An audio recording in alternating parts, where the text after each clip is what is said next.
the Irish guy, and I think we can all agree that I am the king of fashion. Right? I'm surprised I haven't been invited to go and live on the streets of Paris or Milan. I mean, have you not seen this scarf? Yeah, it just smells of milk and tears. But listen, 10 Premier League home shirts have been released. So I'm gonna do a part 1 and part 2 of grading these kits. These are the first 10. Let's take a look at them. Right, let's go. Arsenal C-. Well, this Arsenal shirt is not wacky in the slightest. To look at it, this shirt does not really stand out from the previous home kits at all. I mean, maybe if the manufacturers had decided to bring out this shirt, I don't know, splattered with the blood of a pig. Maybe if someone had chosen to stick Holly Willoughby's face on the corner of the sleeve, I mean, that would catch my attention, sure. But this, it's just a normal, regular Arsenal shirt. Except that it's not. It's a shirt that is supposed to celebrate the 20-year anniversary of the Invincibles. Although if there's one thing I would not want to draw attention to, if I was in charge of Arsenal, is that it's been 20 long years since the Gunners won the league. I'm sorry, but no. Do you think a depressed couple on the verge of divorce would like their children to give them a birthday cake commemorating the last time they kissed? Nope, they'd probably prefer to instead eat mud. Lads, it costs £110 for the full authentic shirt. You have to pay an extra 30 quid just to get the 26 wins, 12 draws and 0 losses record from the 03-04 season on the rim of the sleeve. They've also added gold rims around the badge and on the sleeve, as if they've just won the league. The cheek to do that when the players have literally just bottled that title. I don't know, the weird lightning bolt pattern on the front and even on their socks makes this whole thing look like it was designed by some nerd who's obsessed with Shazam. I don't know, bringing out a shirt to celebrate a previous title win. It's when Arsene Wenger was forced to hold up that sad little gold trophy, which looked no bigger than an Easter egg. Honestly, it looks like a children's toy. It would be like Conor McGregor choosing to turn up to a nightclub with some old belt that he won in 2016 around his waist. It's just a bit, I'm gonna have to give this one a C-. Aston Villa F. This is a Burnley shirt. That is what I'm looking at. Burnley. Look at this and tell me that this is not a rip-off of the jersey that Burnley were relegated in, which is just a bit sad. It'd be like me choosing to wear a 3-piece suit that my elderly neighbour died in. It's all very morbid. When I look at this shirt, I think of Wout Weghorst. You'll notice the new sponsorship too, BK8, something which Norwich actually had to axe 2 years ago after a fan revolt against the Asian gambling company. So I don't know, maybe there are some angry Aston Villa fans looking at their phones and instantly chucking their lasagna at the telly. Yeah, I mean, whatever you do, don't look up the adverts from BK8. I mean, if someone checks your internet history, you'll probably be chucked to the same cell as Philip Schofield. Or, his brother. I always get those two mixed up. What gets me though is that Villa are the latest ones to bring out a new badge. There has been so much change at this club over the last year. They've got a new manager, a new sporting director. They're sullying European football and are actually signing Pau Torres. But couldn't you have left the badge alone? I liked the previous yellow crest, but now it just looks like a pog of a dancing lion. You know, as if Mufasa was playing charades after half a pint of gin. Actually, to be fair, realistically, feeding alcohol to lions, they'd probably instead just do diarrhea on your feet before biting the head off a zebra. But I don't like the shirt. The pattern is weird. It looks a bit like a velvet couch. But overall, yeah, you're trying to be like Burnley, and the badge is a blatant plagiarism of Chelsea. There's no originality to this. It's like you've copied the homework of 2 other kids in the class. It's just gonna confuse me all season long. So I'm sorry, but F. Crystal Palace B. Class. Am I the only one who thinks that this looks peng? I don't know. The Crystal Palace team is now populated with ballers from South London. I mean, isn't that the language they speak? Can I not pull that off? Or right now, should I just let a magpie bite off my tongue as punishment? But lads, look at the shirt. It's beautiful. Yes, admittedly, the annoying shirt sponsor just does make me immediately think of Ryan Clark waffling on at some bored woman with dreadlocks in their car. Honestly, every time the advert pops up on the telly, it makes me want to rub Vaseline in my eyes. But everything else about this kit, the color vibrancy, the weird Spider-Man web design on the chest, I'm not sure what that's all about. It also looks weirdly like the inside of a chapel. I mean, I guess that's what you get when your manager looks like The Walking Dead. But maybe it is just as simple as the shirt designer fancying Tom Holland to an insanely creepy extent. But I like the big white collar, the white lines on the chest and stomach. Yeah, to me this just looks like a happy kit. Absolutely, I'm gonna give it a B. Everton F.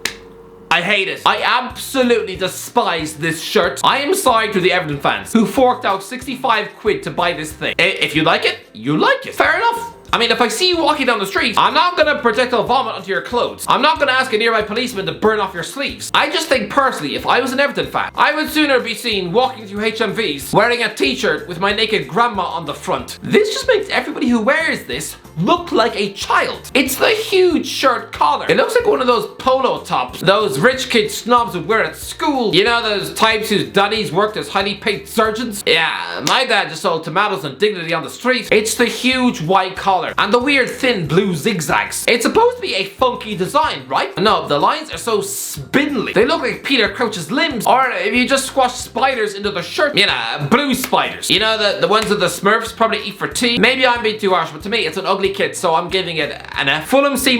Now this is a strange top. Sort of thinking outside the box. Where do I start with this?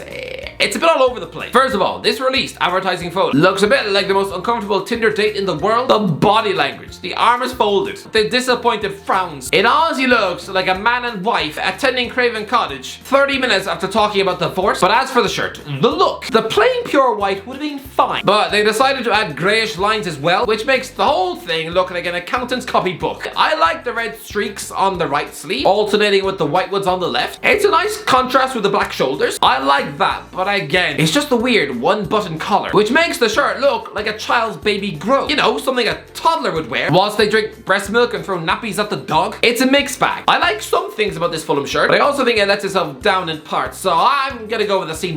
Liverpool A.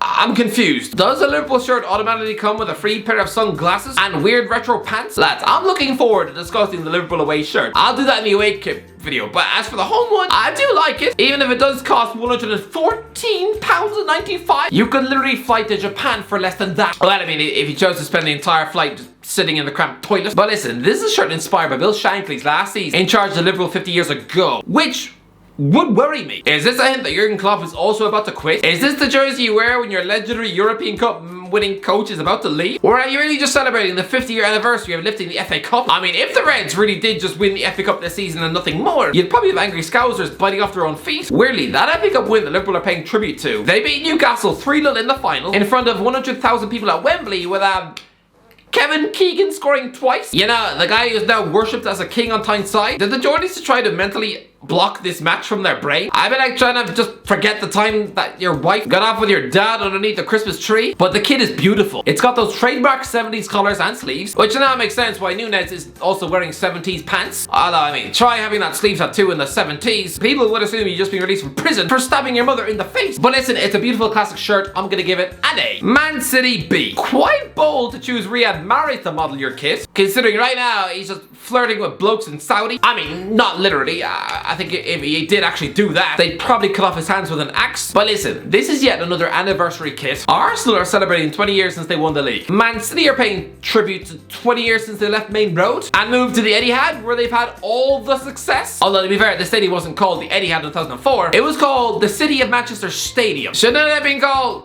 the Stadium of Manchester City? Was it really just named by some bloke with dyslexia? But anyway, the front of the shirt, designed by Puma, has tonal stripes inspired by the 4 giant turrets visible from outside the ground. I mean, I was actually outside the stadium last month. I was kicked out of the training ground for actually trying to stalk Jack Grealish.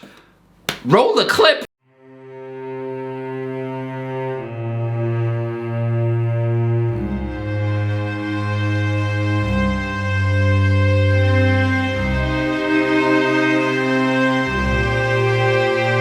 I'm here, okay? I'm looking for him, alright? We went in the training ground, we were kicked out of the training ground.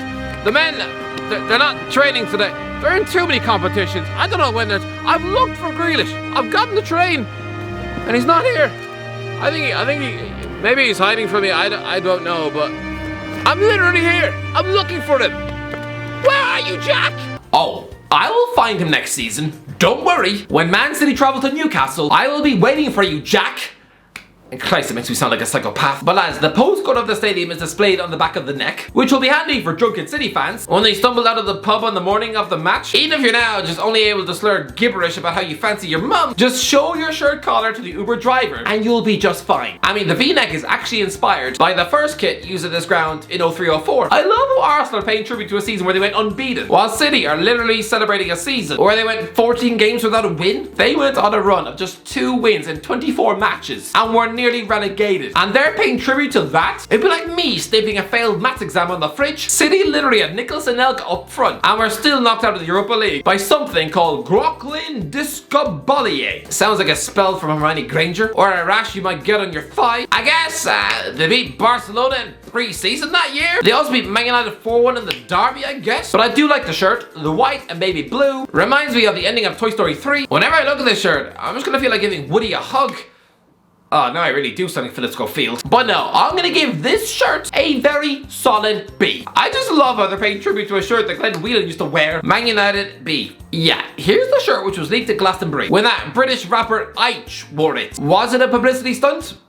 Probably. I mean, if Stormzy was there, I'm sure he would have done it. Either that, or the minute this guy stepped on the stage, Richard Arnold nearly choked on his coffee. But listen, I like the shirt. Not only has the photographer somehow managed to make Luke Shaw look like a superhero. Honestly, it's not just the pose of Captain America or that fella of Man of Steel, but it is a sleek, smart kiss, apparently inspired by the industrial heritage of Manchester. I mean, did anybody pick up on the meaning from this shirt? Couldn't you at the very least have just stuck a chimney on the sleeve or painted Oliver Twist's face above the crest? Apparently, it's a nod to the bridge between Manchester and Salford that was built during the Industrial Revolution, but honestly, this tribute is about as subtle as a spider burping in the jungle. Nobody's going to notice it. I actually think this is really similar to Man United's shirt from 001 and 0102, their first one of the millennium. A shirt which just makes me instantly think of Ruth Van Nistelrooy. I don't even think they were going for that. But the black collar just reminds me of that incredible team. I mean, okay, I say incredible. Yeah, they did win the league, but I mean, across those 2 seasons wearing that shirt, Man United lost 27 times, including 5 times against Liverpool. So honestly, Liverpool fans will probably love this retro kit. Reminds them of happy times, but I do like it. Again, the squiggly lines do look a bit weird. A bit like an art project designed by a hyperactive child, but I'll give this a solid B. Newcastle B. This is it. This is the one. No other shirt in the Premier League has created such a buzz and storm around it as this. I mean, if you don't believe me, this is the queue outside the official club shop at 7 AM the morning it was released. Look at how packed the place was. You'd swear they were queuing up for an Eminem concert, not just buying the shirt top. It's funny, towards the end of the night actually rained. Newcastle fans used to look at the club shop as if it was a gateway to hell. If you were a Newcastle fan who actually paid money to buy a shirt during Ashley's reign, other fans would look at you as if you just got a tattoo of Lee Cattermole across the chest. It was almost seen as a sin to buy the shirt, because you were apparently just affording Mike Ashley's lunch. Yeah, he's a billionaire. I think he can afford his own steak sandwiches. But now, it's the complete opposite. You practically had Geordie grandmas trampling on 10-year-olds to get their hands on a home shirt first. And is it worth the hype? It's a nice shirt, a simple black and white stripe. The sponsor is actually black and white for once, which is refreshing. The V-neck collar is nice, so are the rims on the sleeves. The only thing that lets it down is the yellow noon sticker on the left sleeve. That just ruins it. As if you just stuck a very large post-it note on your shirt. I mean, it doesn't completely destroy the thing, but it is a bit annoying. I mean, it's like going to the cinema to watch Fast and Furious with your mum, only to see a very large coffee stain on the corner of the screen. But other than that, this thing is nice. I mean, yes, this does ruin it a little, but no, it's a nice shirt. I'm gonna give this a B. Tottenham C. Tottenham never really do anything to their kits, right? It's just usually the same plain white one after another, which I'm fine with. Great. It looks pretty clean every single time. Although it must be a nightmare for Tottenham fans eating spaghetti whilst wearing this thing. Well, they probably have to watch it 7 times a week. But yeah, there are little black checkered lines around the sponsor and on the sleeves, but it's fine. A solid C shirt. What is weird though is that it costs £125. I'm sorry, what? £125 for a plain white shirt? £125 for something that will probably be ruined forever the minute you fall in a farm on a muddy day? What a ripoff! Anyway, that's Stephen. Let me know what you think, or let me know in the comments section below what you think of your kit. And let me know, I'm gonna do a part 2 of this video, so let me know when the new kits are released, what you think of them. Let me know in the comments. If you enjoyed the video, don't forget to get like, share, talk to you tomorrow.